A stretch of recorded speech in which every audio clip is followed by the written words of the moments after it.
How to create text links in Squarespace.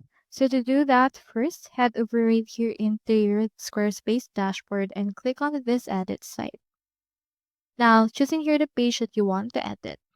Now I have in here my home page. So let's proceed to actually create a text link based on this. Click on edit right here. Now I have in here this text block on the above page of my site.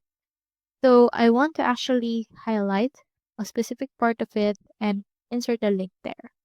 To do that, for example, let's highlight in here this music option.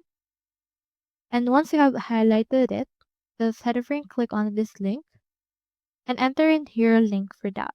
So for example, let's input right here youtube.com as an example. Just head over and save this. And then once someone has actually clicked onto this particular part, which is this blue underlined text, they will be redirected to the URL that I have inputted into this text. So that's how I create text links in Squarespace. Hope we help.